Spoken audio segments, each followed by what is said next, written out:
오늘 우리에게 주시는 하나님의 말씀은 욥기 36장 1절부터 15절까지의 말씀입니다. 먼저 드라마 바이블로 함께 보겠습니다. 제 36장.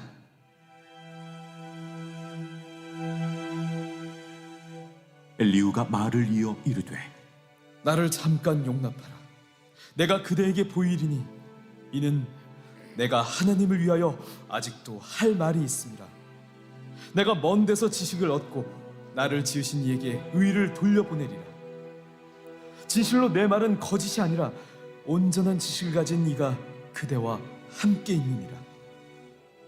하나님은 능하시나 아무도 멸시하지 아니하시며 그의 지혜가 무궁하사 악인을 살려두지 아니하시며 고난받는 자에게 공의를 베푸시며 그의 눈을 의인에게서 떼지 아니하시고 그를 왕들과 함께 왕좌에 앉히사 영원토록 존귀하게 하시며 혹시 그들이 족쇄에 매이거나 환난의 줄에 얽혔으면 그들의 소행과 악행과 자신들의 교만한 행위를 알게 하시고 그들의 귀를 열어 교훈을 듣게 하시며 명하여 죄악에서 돌이키게 하시나니 만일 그들이 순종하여 섬기면 형통한 날을 보내며 즐거운 해를 지낼 것이요 만일 그들이 순종하지 않으면 칼에 망하며 지식 없이 죽을 것이니라.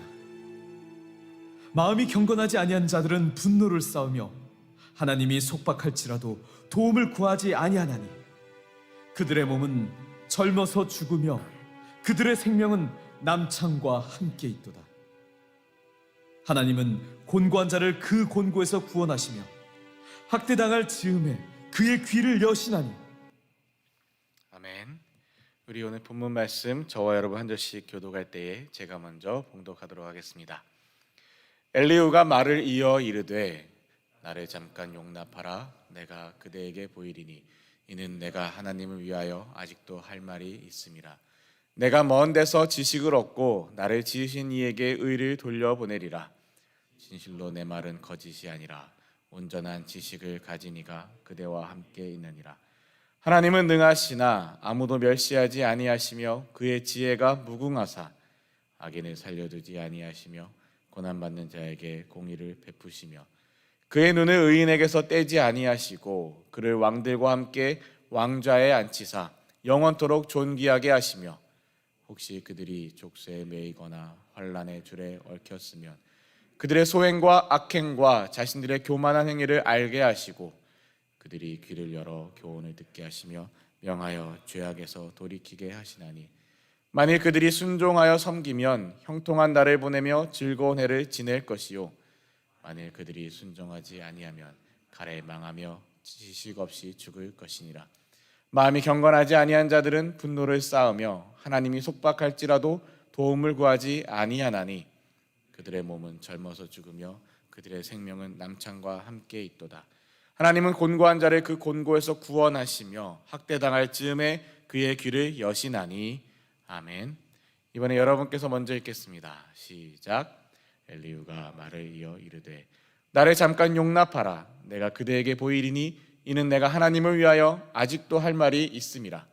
내가 먼 데서 지식을 얻고 나를 지으신 이에게 진실로 내 말은 거짓이 아니라 온전한 지식을 가진 이가 그대와 함께 있느니라.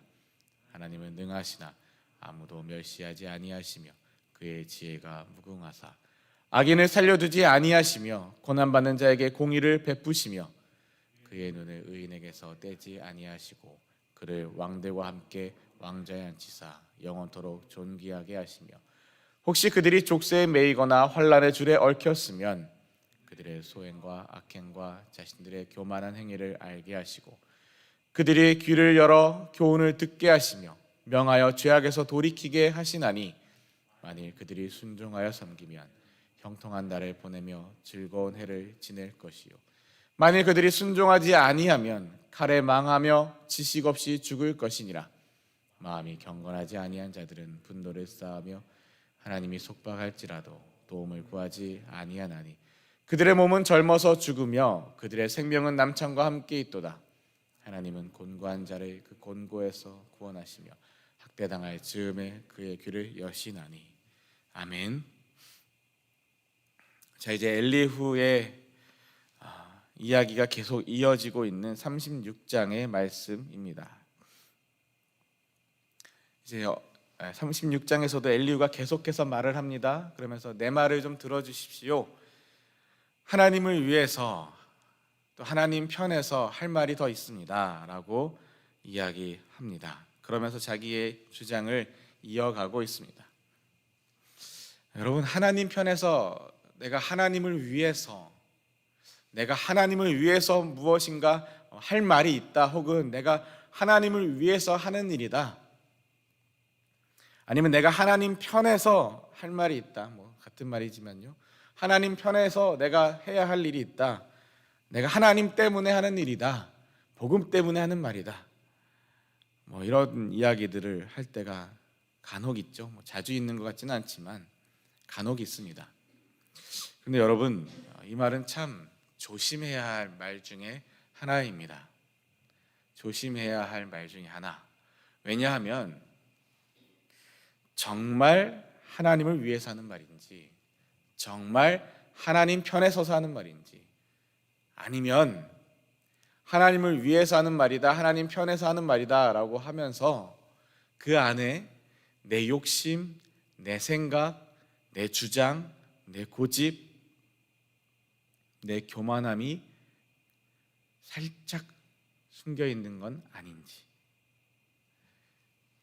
아주 좋고 바른, 그리고 또 뭔가 화려한 신앙적인 언어로 거룩한 말인 것처럼, 뭔가 상대를 위해 주는 것처럼 하지만, 정말 신앙 안에서 격려하고 위로하고 신앙 안에서 하는 말인 것 같지만, 그러나 사실 그 아래, 그 밑에 나는 그래도 너 같은 사람은 아니야 라는 그런 교만함이 숨어 있거나, 이거를 말하지 않고는 견딜 수가 없어, 내가 지적해야만 해 하는, 내가 맞아 라는 그런 마음이 숨어 있거나, 아니면 이걸 통해서 상대방을 어떻게 하고 내가 뭔가 유익을 얻으려고 하는 나의 욕심과 나의 거짓과 나의 그러한 마음이 숨어 있다면,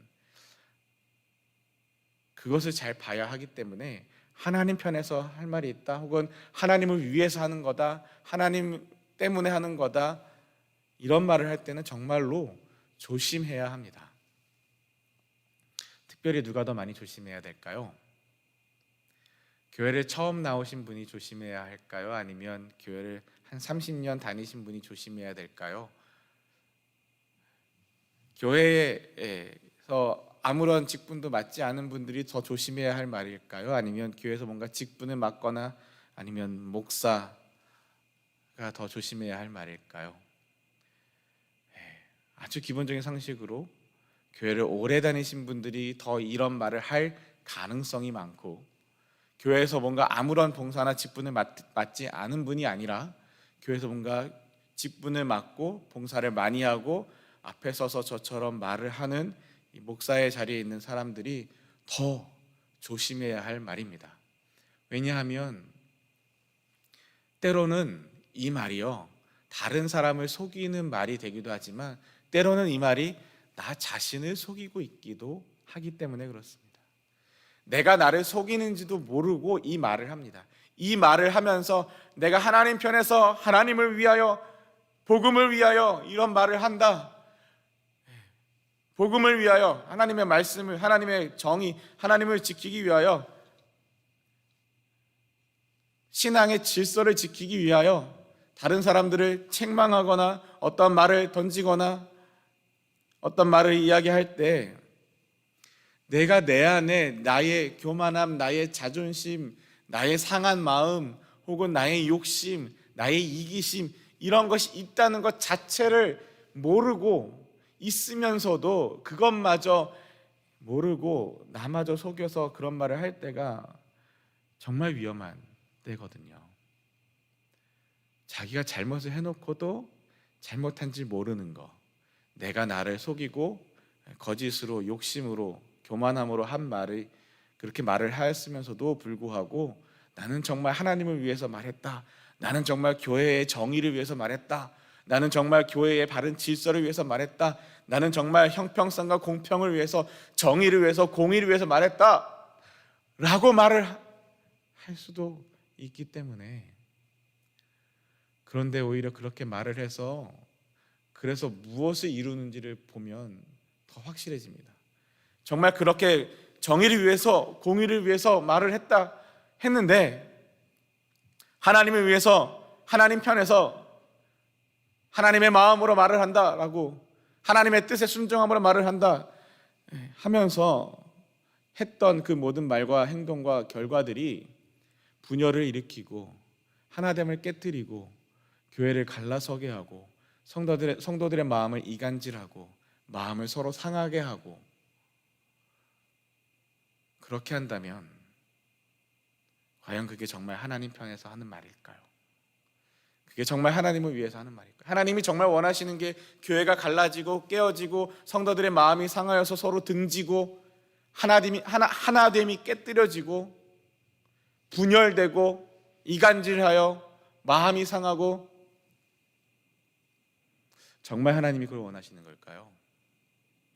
정말 하나님 편에서 말을 하고 하나님의 뜻대로 말을 하고 하나님을 위하여 말을 하고 복음을 위하여 말을 하고 질서를 위하여 말을 하고 정의를 위하여 말을 하고 공의를 위하여 말을 하고 하나님의 마음을 담아서 말을 하면, 정말 그렇게 말을 했을 때 교회가 깨어질까요? 분열될까요? 성도들의 마음이 등을 돌리게 될까요? 정말 하나님이 그걸 원하시는 걸까요? 그렇기 때문에 저는 이 말씀이 되게 위험하고 조심하고, 저도 또한 제가 가장 조심해야 할 말, 제가 강단에 서기 때문에 제가 그래서 설교하는 게 참 부담스럽고 많이 힘든 사람입니다. 제가 설교하는 게 되게 하나도 안 떠는 것 같아요, 하나도 부담스러워하지 않는 것 같아요 라고 말씀해 주시는 분들이 있는데, 아니요, 저 굉장히 많이 부담을 가지고 떨면서 떨리는 마음으로, 제가 막 이렇게 떨어야 떨리는 게 아니잖아요. 막 이렇게 몸이 막 떨어야 떨리는 게 아니라 제 마음과 영혼은 굉장히 부담과 떨림으로 늘 이 강단에 서게 됩니다. 해가 지날수록 더 부담이 되고, 해가 지날수록 제 마음이 더 굳어지고 제 생각이 굳어지는 것 같아서, 하나님 앞에서 제 신앙이 굳어지는 것 같아서 더 마음이 부담과 힘듦으로 서게 됩니다. 오늘도 이 말씀을 준비하며 하나님 편에서 할 말이 있다 말하는 이 엘리후의, 이 젊은 엘리후, 욥과 욥의 세 친구들의 비교해서 젊은 엘리후죠. 젊은 엘리후가 이렇게 내가 하나님 편에서 할 말이 있다, 더군다나 3절에 보시면 먼 곳에서 내 지식을 얻었습니다. 이 먼 곳이라고 말을 하지만 사실 이거는 본인이 뭐라고 말하는 거냐면 하나님에게서 내가 얻은 지식입니다. 내 지식은 누가 세상이 사람이 알려주는 게 아니라 내가 하나님한테 들은 겁니다. 하나님한테 배운 겁니다. 나는 내 창조주의 의로우심을 말하겠습니다. 내가 내 창조주의 의로우심을 증명하겠다는 겁니다. 피조물이 창조주를 증명하겠다고 지금 하는 겁니다. 여러분, 피조물이 창조주를 증명할 수 있습니까?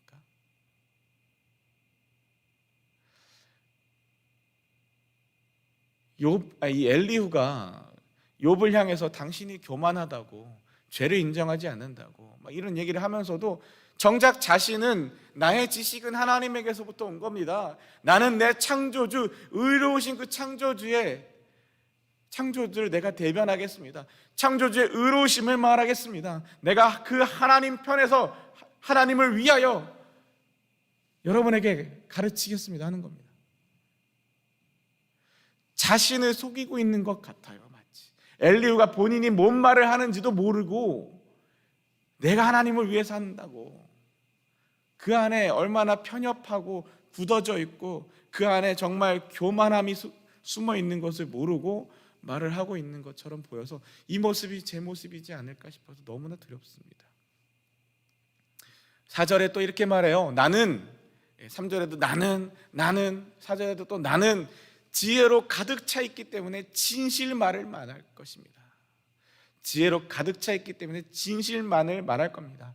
그게 뭔 말입니까? 내가 이 지식이 하나님으로부터 배운 거고 하나님으로부터 온 지식이고, 내가 하나님 편에 서서 하나님을 위하여 하나님의 창조주의, 내 창조주 하나님의 의로우심을 내가 변론하겠다, 내가 지키겠다, 내가 증명해내겠다. 왜냐? 나는 지혜로, 어떤 지혜? 하나님이 주신 지혜로 가득 찬 사람이기 때문에 내 말이 진짜다, 내 말이 정답이다, 내 말이 진실이다, 내가 맞다, 이 내가 맞다라고 하는 말에는 뒤집어 보면 뭔 말입니까? 너는 틀렸다는 겁니다. 내 말은 진실이다, 나는 지혜로 가득 찼다, 내 말이 다 맞다라고 할 때는 뒤집어 보면 너는 틀렸다라는 겁니다. 이 얼마나 무서운 독선입니까? 이 얼마나 무서운 교만입니까?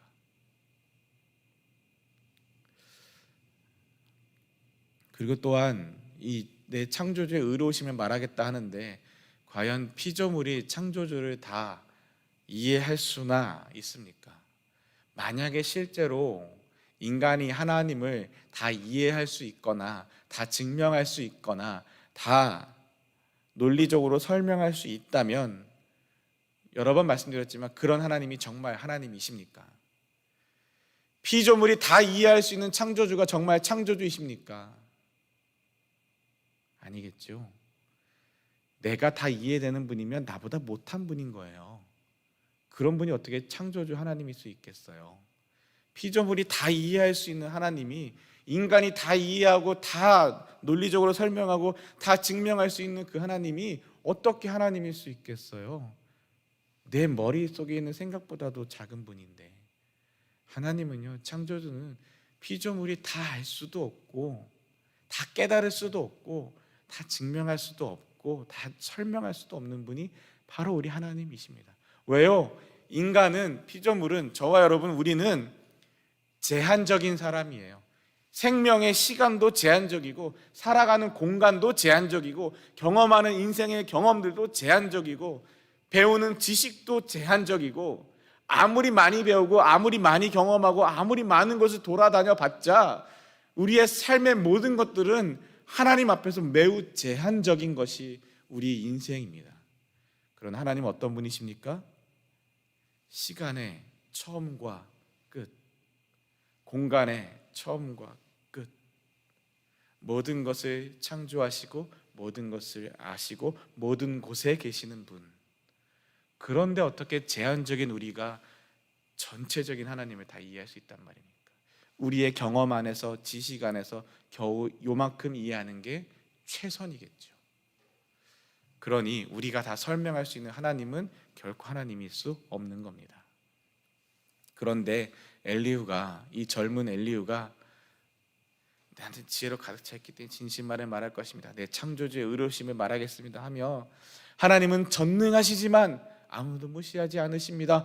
그분의 힘과 지혜는 무궁무진하지요. 어제도 말씀드렸고 누누이 엘리후의 이야기를 쭉 보아오시면 아시겠지만 엘리후가 말하는 그 하나님은 어떤 하나님이십니까? 전능하신 하나님. 그리고 또 오늘 그 힘과 지혜는 무궁무진하지요. 전지하신 하나님. 모든 것을 다 아시고 모든 것을 다 하실 수 있는 전지전능하신 하나님, 또한 악인을 살려두지 않으시고 경건한 자들에게 복을 주시는 공의의 하나님이십니다. 엘리후가 주장하고 있고 어쩌면 엘리후가 경험했을지도 모르지요. 그런데 참 안타깝게 느껴지는 건 뭐냐면 어쩌면 엘리후는 한 번도 실패해 본 적이 없을지 모르겠다라는 생각을 합니다. 한 번도 고난의 바닥에 쓰러져 본 적이 없었나 싶습니다. 왜냐하면 고난받는 자들의 마음을 이해하는 게 아니라 악인은 살려두지 않고 경건한 자들에겐 복을 주십니다 라고 이런 말을 서슴없이 내뱉을 때는 무슨 말일까요? 어떤 게 그 안에 있을까요? 나는 경건한 자들에 속한 사람, 나는 악인이 아니야. 우리가 누군가를 지적하고 누군가를 책망하고 누군가에 대하여 이야기할 때 저런 죄인, 이런 죄인, 하나님이 이런 죄인은 살려두지 않으시고 경건한 자들에게는, 의인들에게는 복을 주시고 7절 말씀처럼 하나님은 의인들에게서 눈을 떼지 않으시고 그들을 왕처럼 대하여 영원히 높여주십니다. 저 사람은 죄인입니다 라고 말을 할 때 저 사람은 죄인입니다, 하나님은 죄를 용서하지 않으십니다 라는 말을 할 때 동시에 그 내면에는 어쩌면 나는 저 사람과 같지 않아, 나는 저런 죄인이 아니야, 나는 최소한 저렇지는 않아 라는 마음이 그 마음에 깔려 있을지도 모르기 때문이죠. 그 사람이 정말 죄인이라고 여긴다면 예수 믿는 사람이 품어야 될 마음은 뭘까요? 이 죄인아! 이게 예수 믿는 사람이 품어야 될 마음일까요? 아니요. 그건 하나님이 심판하실 내용이고 그건 하나님이 하실 일이지, 우리가 해야 될 예수 믿는 사람들의 마음은 뭐냐면, 그가 죄 가운데 사망으로 나아가고 있다면 그를 위하여 하나님 앞에 기도하고 그의 죄에 빠져나간, 죄 가운데 빠져 있는 것에 대하여 안타까워하고 속상해하고 어떻게 해서든지 그를 건져내기 위하여 최선을 다하고 하나님의 마음으로 그를 붙잡아주고 붙들어주고 함께 그와 함께 걸어가는 것, 그게 예수 믿는 사람들의 마음이지 않습니까? 그게 예수님이 오셔서 보여주셨던 삶의 모습이지 않습니까? 그게 우리가 믿고 따라가는 예수님의 모습이지 않습니까? 계속해서 말씀을 좀 볼까요? 이제 8절에 가면 그렇게 이렇게 이야기했던 이 엘리후가 또 이야기합니다. 때로는 사람들을 사슬로 묶으시고, 누가요? 하나님이. 때로는 하나님이 사람들을 사슬로 묶으시고 고난도 당하게 하시는데, 그런데 이제 9절부터 8절, 9절, 10절, 11절, 12절 이 엘리후가 이 고난에 대한 자신의 이야기를 합니다. 하나님이 고난을 주시는 이유에 대해서 이렇게 이야기합니다.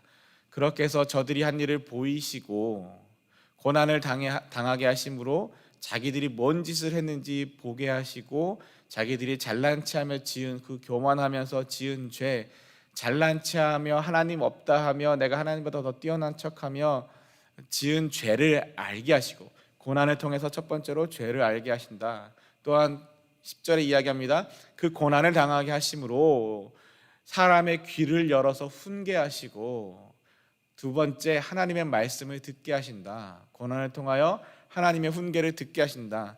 세 번째 악한 일들을 회개하라고 경고하신다. 회개하라고 경고하신다. 고난을 통하여 죄를 알게 하시고, 고난을 통하여 하나님의 말씀을 듣게 하시고, 고난을 통하여 회개하라 경고하신다. 회개하게 하신다라는 거죠.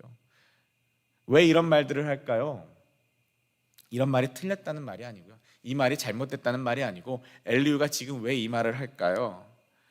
이 앞서서 내가 하나님 편에서 내 지식, 내 창조주의 의로우심, 나는 지혜로 가득 차 있고 나는 진실만을 말하고 하나님은 전능하시고 하나님은 악인은 살려두지 않으시고 경건한 자들에게 복을 주시고, 하나님은 이런 정의롭고 공의로운 분이셔.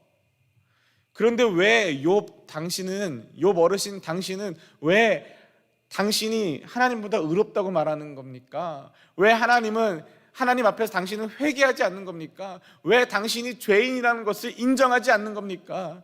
욥 어르신, 왜 당신이 죄인이라는 것을, 왜 당신이 받는 그 고난은 6절 말씀처럼 악인을 살려두지 아니하시고 경건한 자들에게 복을 주시는 정의롭고 공의로운 하나님의 그 논리에 따라, 하나님의 정의로움 따라, 하나님의 공의로움 따라 당신이 벌받고 당신이 고난을 당하고 당신이 고통을 당하고 자녀들이 그렇게 되고 아내가 그렇게 되고 당신이 그렇게 되고 온 집안이 그렇게 쫄딱 망하는 것을 보면서도 아직도 모르시겠습니까?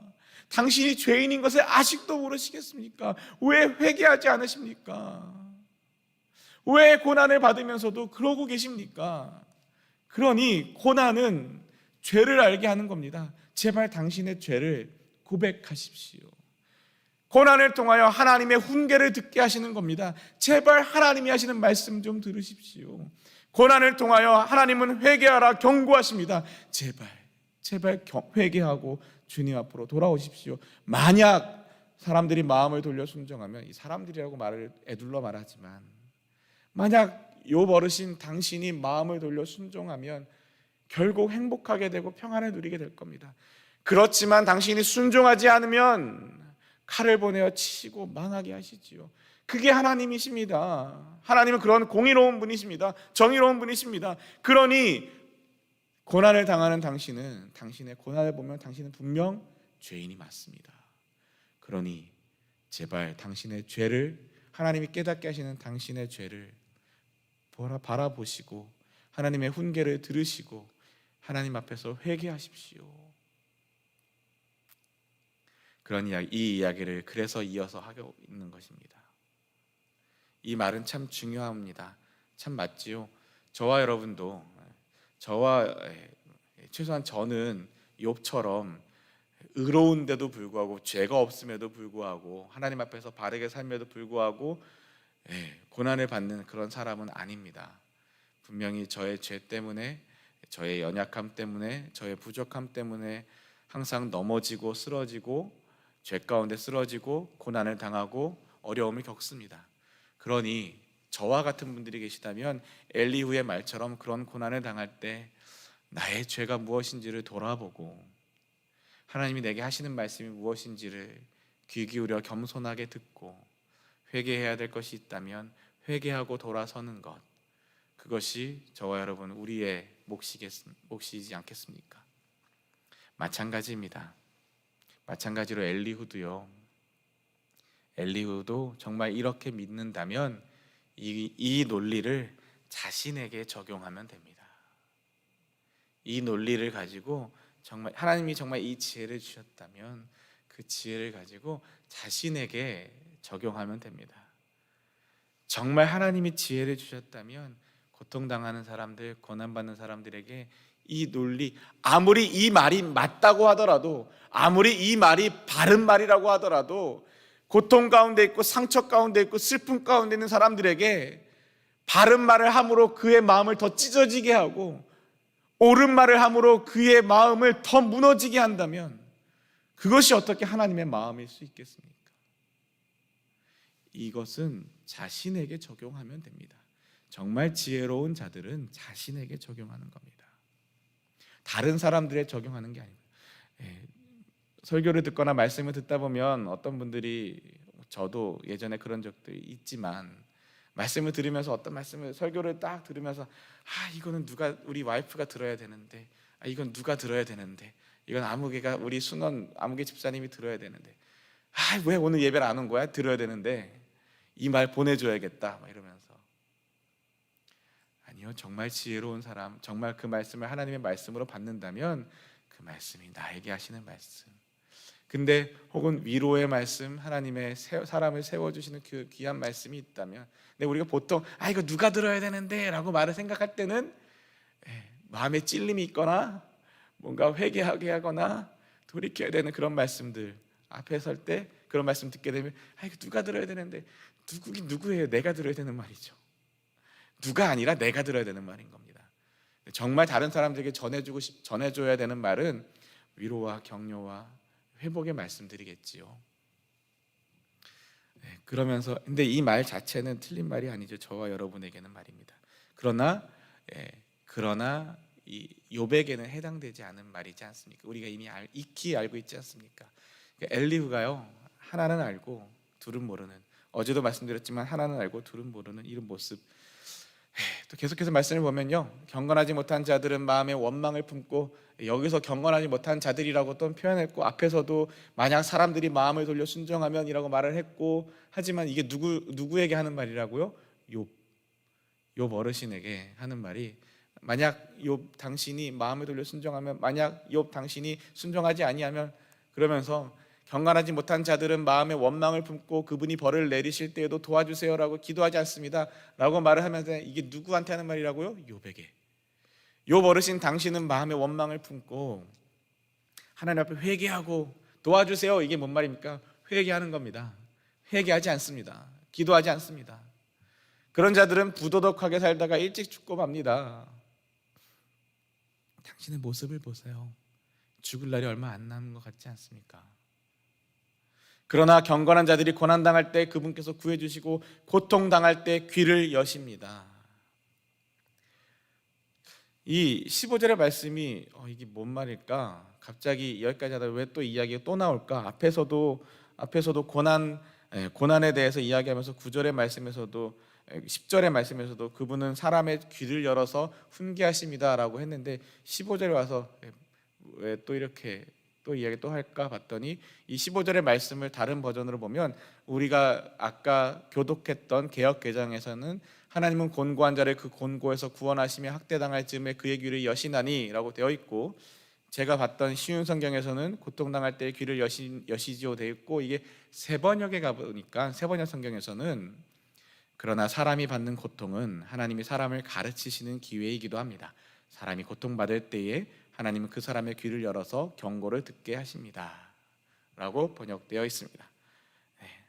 앞서 엘리후가 주장하였던 그 말, 고난을 주시는 이유, 고통을 주시는 이유, 하나님이 인간에게 고난을 주시고 고통을 주시는 그 이유, 고난 혹은 다른 표현하면 고난의 유익, 이것들이 하나님이 귀를 열어 하나님이 자기의 교만하게 지은 죄를 알게 하시고 귀를 열어 훈계하시고 그리고 회개하도록 경고하시고, 이 세 가지였지 않습니까?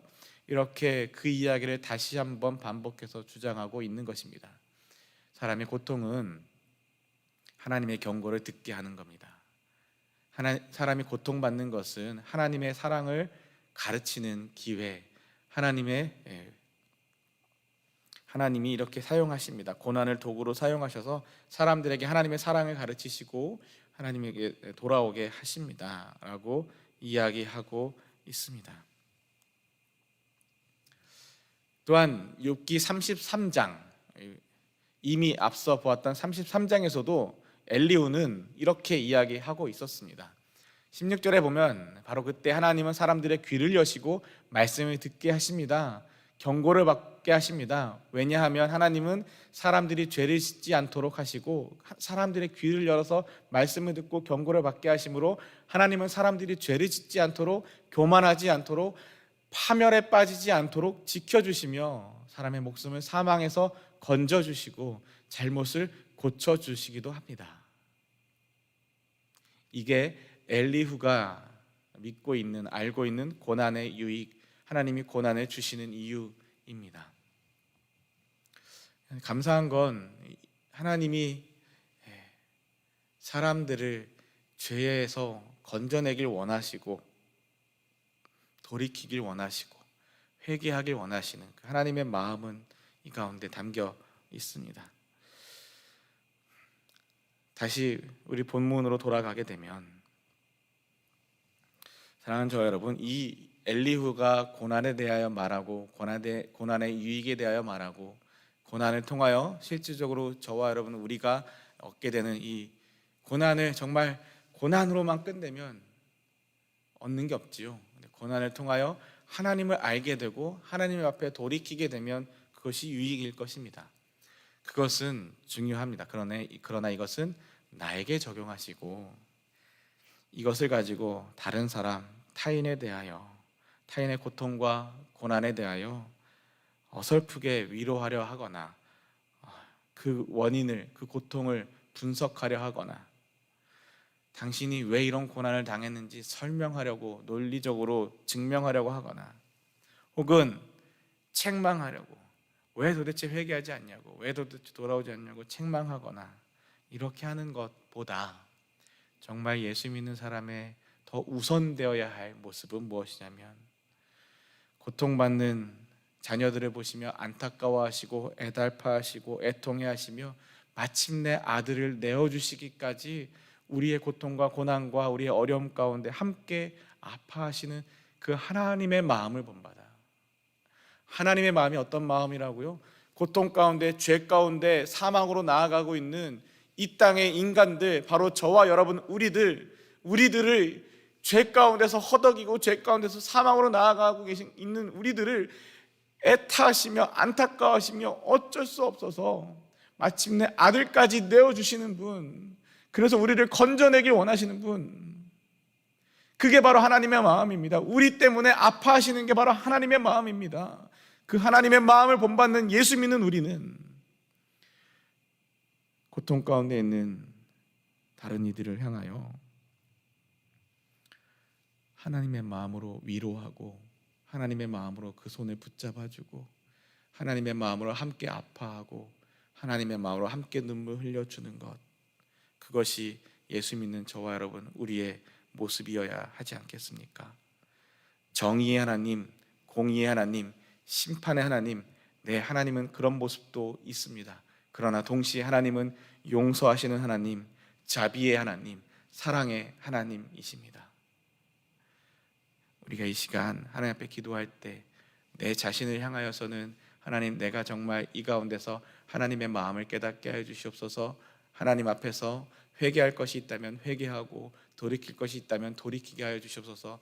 이것은 나를 위하여 기도하시고 다른 이들을 위하여 기도하실 때 하나님, 그를 위로하여 주시옵소서.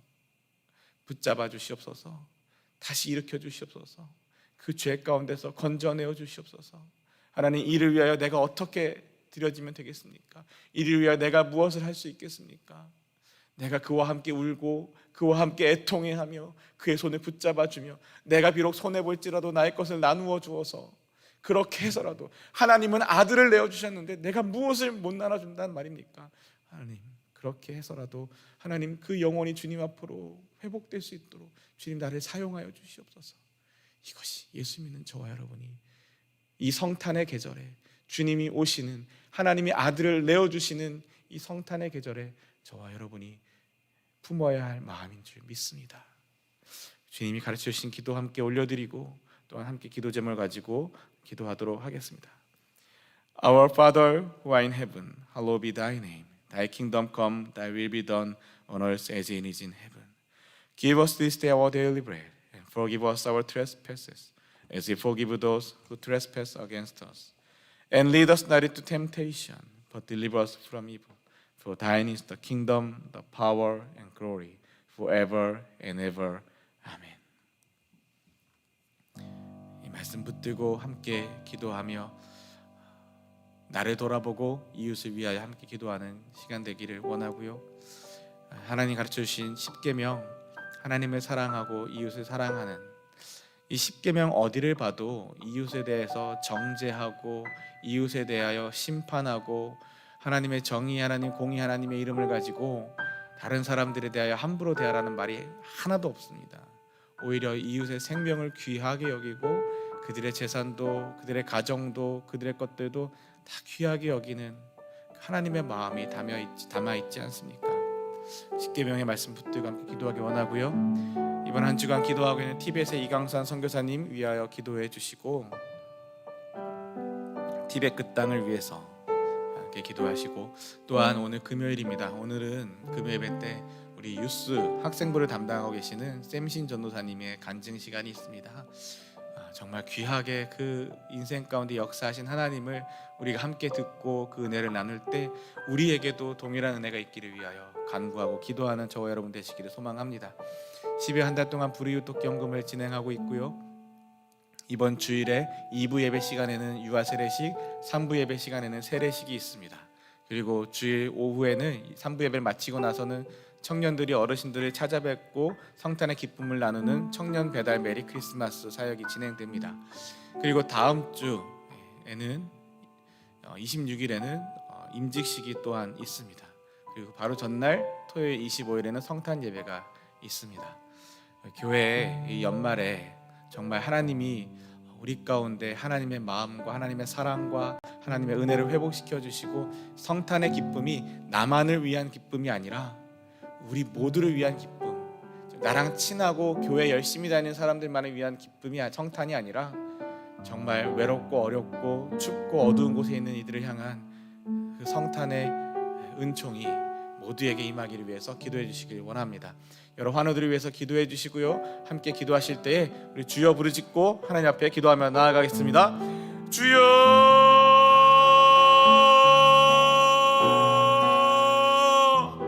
아버지 하나님, 이 시간 주님